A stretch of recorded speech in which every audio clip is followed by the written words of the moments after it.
afirmava exatamente como isso numa série de campos.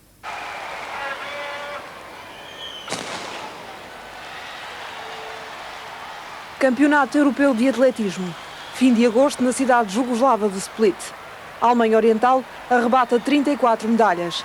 A grande estrela, Katrin Krabbe. São os alemães orientais ainda a tomar a dianteira. Mas foi a última vez que este equipamento foi visto.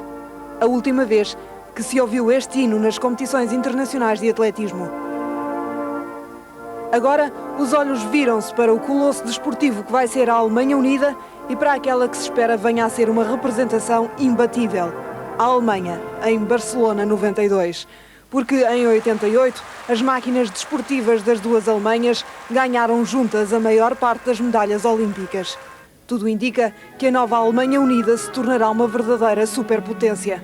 Se assim for, ultrapassará tudo e todos, das exportações ao produto nacional bruto, do número de automóveis por habitante às medalhas olímpicas. Muitos dos vizinhos da Alemanha têm medo desta reunificação, pela força que agora se concentra e pelos velhos fantasmas que se levantam, especialmente os vizinhos que sofreram a ocupação nazi, aqueles que viveram o horror da Segunda Guerra Mundial. Os europeus já se tinham acomodado a uma Europa dividida. As alianças militares, NATO e Pacto de Varsóvia, mantinham a contagem dos homens, dos tanques, dos mísseis. O braço de ferro fazia-se até para que os alemães não tivessem o controle das suas forças armadas. Mas para saber isso, é preciso voltar à história. Ir à altura em que o Império Alemão era uma confusão de reinos, ducados, bispados e cidades livres. Da Alemanha havia apenas o vago termo geográfico. Até que a ideia da Revolução Francesa se expandiu na Europa. Para lhe fazer frente, Bismarck uniu tudo. Pôs à frente a Prússia. A guerra civil, que durante 3 séculos fora intermitente no território, o norte contra o sul, os protestantes contra os católicos, os Hohenzollern contra os Habsburgos, tudo isso acabou. A Prússia liderava. Socialmente forte, não democrático, o Império Germânico impôs-se. Depois veio a Primeira Guerra Mundial. Quando acabou, tinham desaparecido os impérios germânico, austríaco e russo. Foi proclamada a República de Weimar. Mas vivia-se o caos económico e a desilusão política. Hitler entra em cena com a sua vontade de implantar a ordem nazi em todo o continente europeu. Um só Reich, um só Führer. Depois dele e depois da Segunda Guerra, a Alemanha foi dividida. Os aliados procedem à ocupação efetiva do território e criam zonas de influência. 45 anos depois da guerra, a história muda a uma velocidade vertiginosa. O bloco marxista-leninista desmorona-se. O apoio de Moscovo aos países do leste desintegra-se. Na Alemanha Democrática, são muitos os que fogem para o Ocidente. O PC expulsa Honecker, demite-se o governo, demite-se a direção do PC, cai o muro de Berlim. Há eleições livres. A Alemanha, agora mais europeia e mais pacífica, adquire de novo a identidade perdida e pensa num futuro político comum. É a União. Um processo rápido. Primeiro, a união económica e monetária. Pesos iguais para marcos até então diferentes. Depois, a decisão de realizar eleições conjuntas, ao que se segue um tratado de união política assinado em Berlim. De tratado em tratado, a história faz-se de mudanças. Agora, as 4 potências vencedoras da Segunda Guerra subscrevem um documento que devolve a soberania plena à nova Alemanha. É o reconhecimento mundial de uma história feita de muitas vontades alemãs, que começa hoje, à meia-noite. E faltam precisamente 5 minutos para essa meia-noite histórica. Estamos já a receber, via Eurovisão em cadeia com o resto da Europa, as imagens em direto que nos chegam de Berlim. A imagem que nós estávamos a ver e que era perfeitamente identificável no canto superior direito do seu televisor era do Reichstag, um edifício histórico onde funcionou o Parlamento Alemão e onde vai voltar a funcionar o Parlamento Alemão nesta nova Alemanha que vai nascer brevemente. Começam-se a ver já inúmeras personalidades da vida política alemã ali e também uma coisa que é de notar desde já, a nova bandeira da Alemanha unificada, como diz o Dr. Miguel Urbano Rodrigues.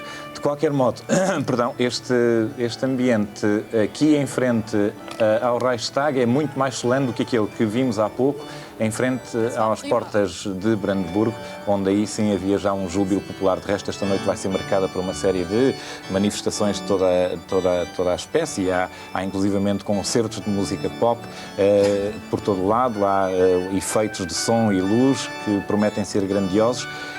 E neste momento a ocasião em frente ao Reichstag é particularmente solene. Eu aproveitava a vossa presença aqui para fazer uma pergunta que é um dos mistérios da idade contemporânea. O Reichstag foi de facto incendiado pelo Hitler? Há quem ponha isso em dúvida.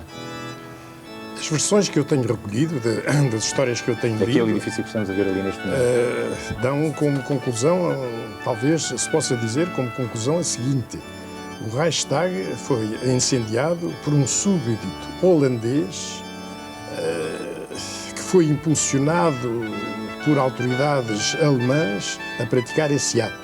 Foi ele, materialmente, o autor do incêndio, mas também parece provado que era uma pessoa sem grande responsabilidade moral, uma pessoa com, não direi um louco, mas muito parecido, e que, por trás dessa ação desse súbdito holandês, estavam efetivamente elementos do partido nazi.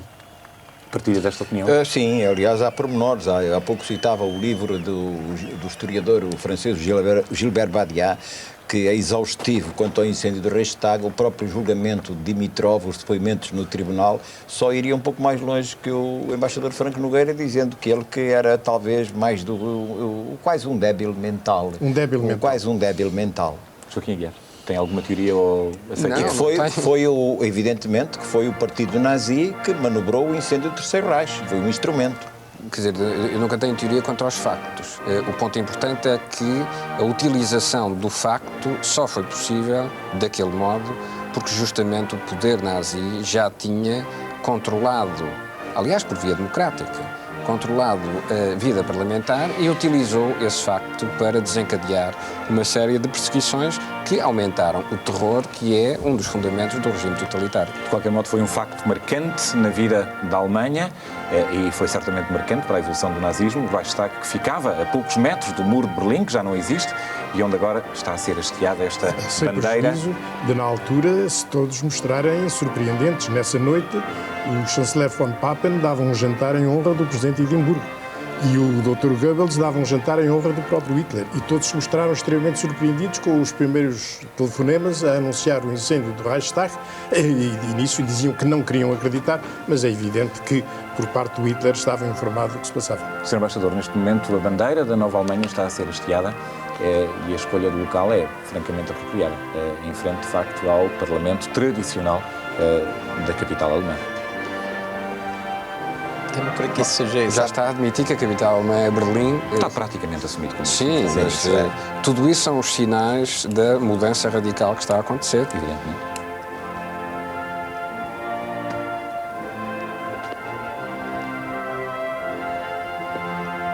E aqui está mais uma despesa que tem que reconstituir para ter condições de funcionamento. Tem, necessariamente. O prédio foi utilizado durante muito tempo como uma exposição permanente em que a Alemanha tentava justificar o seu processo histórico, ou não justificar de todo. Esta parte que era dedicada ao nazismo, que era uma exposição fotográfica. Ao lado do Willy Brandt estava o Oscar Lafontaine. Já de resto aqui a referência.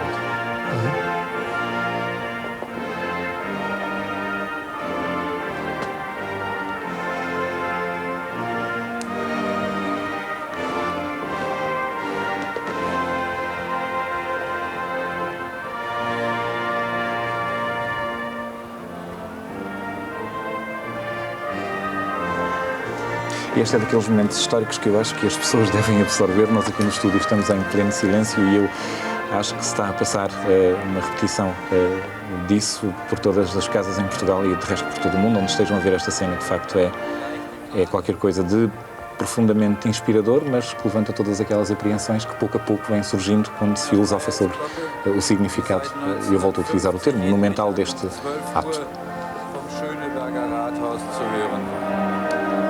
Diese Glocke ist ein Geschenk des amerikanischen Volkes, nachgebildet der Liberty Bell.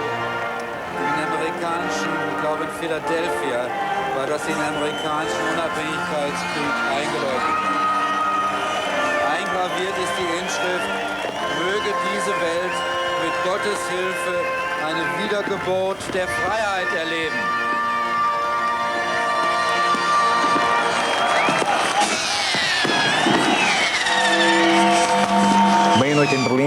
11 horas em Lisboa, Alemanha.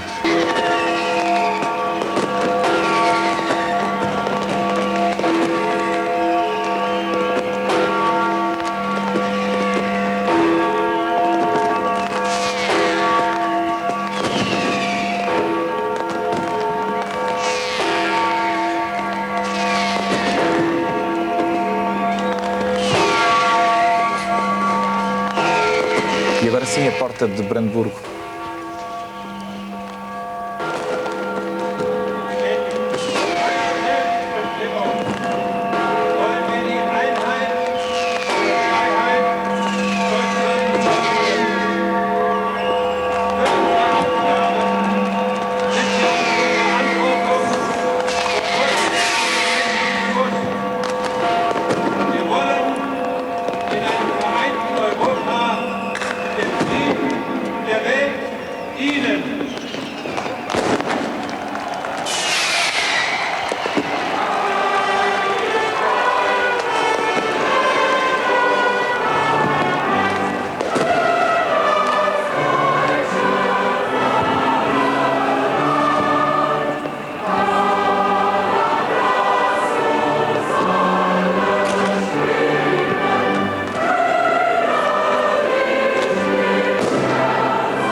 Apesar dos cuidados protocolares que certamente foram tidos, as personagens que apareceram naquela imagem eram todas personagens da Alemanha Ocidental.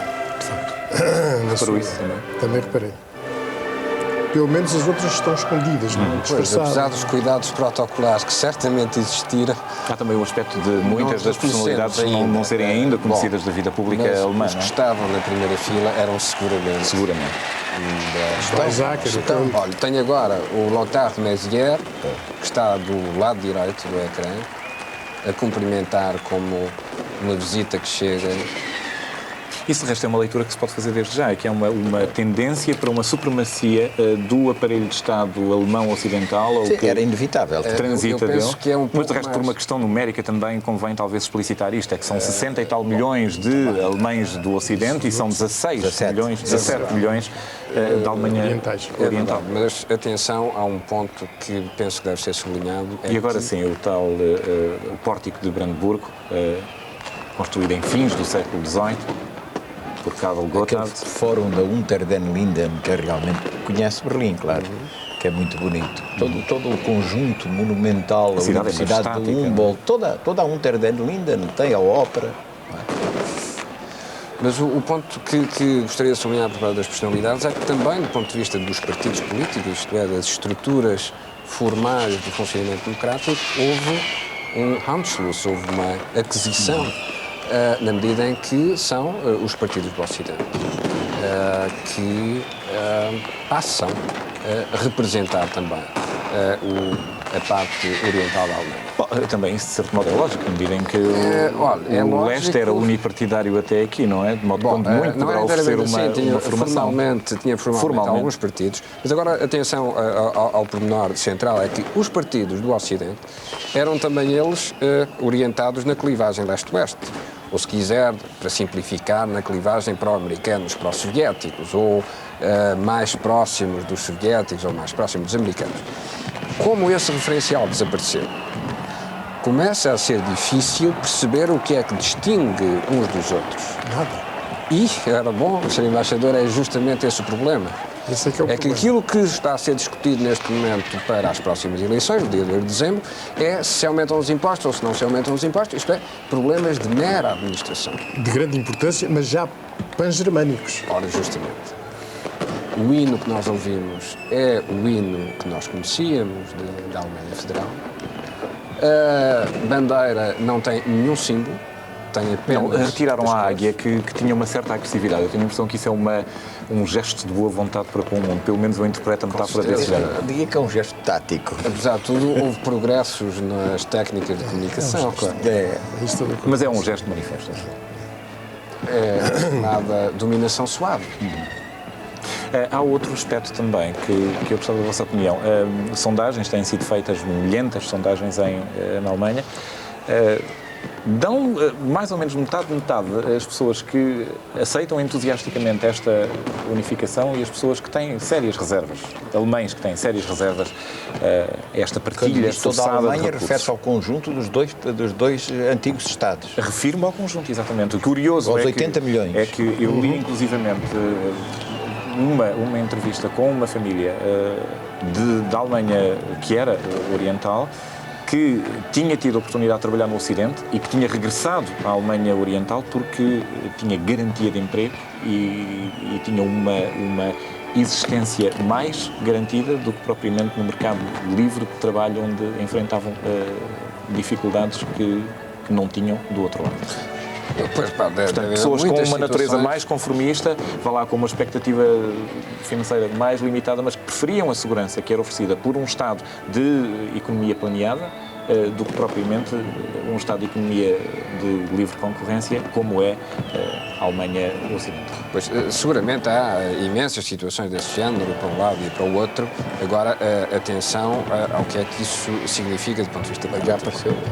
Ninguém pode evitar aquilo que já aconteceu. E o que aconteceu não é apenas a unificação que existe, aconteceu também a demonstração de que o outro sistema não funcionava. O sistema no leste não funciona. Ou seja, quando nós dizemos desapareceu o conflito, foi o mesmo que podemos designar por liberalismo. de 500 bilhões de dólares. É uma entrada de divisas gigantesca e a Alemanha vai canalizar uma parte substancial do seu poder económico para ajudar a esta outra zona que agora faz parte da República Federal da Alemanha. Portanto, não vai levar 5 anos nem 10 anos, muito menos tempo do que isso. Há muitos alemães orientais, enfim, ex-orientais neste caso, que se queixam de alguma arrogância dos seus irmãos ocidentais ricos, que têm acesso a um conjunto de coisas e que chegam à RDA, à ex-RDA, e fazem chacota deles, enfim, sentem-se um pouco cidadãos de segunda classe. Acha que isso é uma realidade? Acha que isso, vai perdurar? Pessoas que se queixaram na Alemanha Oriental sempre houve. Nós não podemos esquecer que a Alemanha Oriental, em grande parte, foi sustentada pela Alemanha Ocidental durante os últimos 25, 30 anos. Uma parte substancial da entrada de divisas estrangeiras que houve na Alemanha Oriental veio toda da Alemanha Ocidental. E é uma atitude característica do parente pobre de estar sempre a queixar, para ver se o parente rico dá mais e dá mais e dá mais. E continuam a queixar-se. Essa história de se queixarem agora não é novidade nenhuma, estão-se a queixar há décadas. Bom, mas por outro lado, há os outros, do lado ocidental, que se queixam de que os políticos ocidentais são uns mãos largas em relação ao leste. O que é que o senhor Dellinger diz disto? Pois, é um facto. Conheço muitas pessoas que, depois da RFA, que agora é RFA, o conjunto da Alemanha, que se queixam de técnicos. Não ficará tão bem. Miguel Urbano Rodrigues. Eu discordo completamente Eu vi desta o aí a tese abanar do a Dr. cabeça Joaquim de vigorosamente. Aguiar, inclusive na referência à questão da avaliação do poder de intervenção a nível mundial de um Estado nacional, no caso da República, a Nova Alemanha, e a dimensão dos Estados Unidos. Porque temos que ver a saúde dos Estados Unidos, do Estado norte-americano e da nação norte-americana hoje em termos económicos e financeiros e da Alemanha. Se nós vemos que os Estados Unidos devem 500 mil milhões de dólares, se a Alemanha é credora, não sei se são 437 ou 427 mil milhões de dólares, se, tendo muito menos população, antes, com 60 milhões, exportava mais que os Estados Unidos, se a Alemanha tem empresas como a Daimler-Benz, com 400 mil empregados, 400 mil funcionários, que fatura 80 mil milhões de marcos. Se tem as 3 maiores empresas químicas do mundo, a BASF, a Ost e a Bayer, que se tem bancos extremamente sólidos, enquanto que a banca americana, como a Reserva Federal diz, está em situações presentemente calamitosas. E os maiores bancos são japoneses. Nós temos que ver que o problema da dimensão e de países com a pujança, com o crescimento económico continuado, os Estados Unidos à beira da repressão, que exige, quer dizer, uma avaliação de uma enorme complexidade. Mas quanto à outra questão, que acho interessantíssima, e estou a vossa intervenção, e a finalizar, que é, há pouco, o Dr. Joaquim de Aguiar fez referência à igualização, que é o problema-chave da anexação, é como se chama, de uma relação profundamente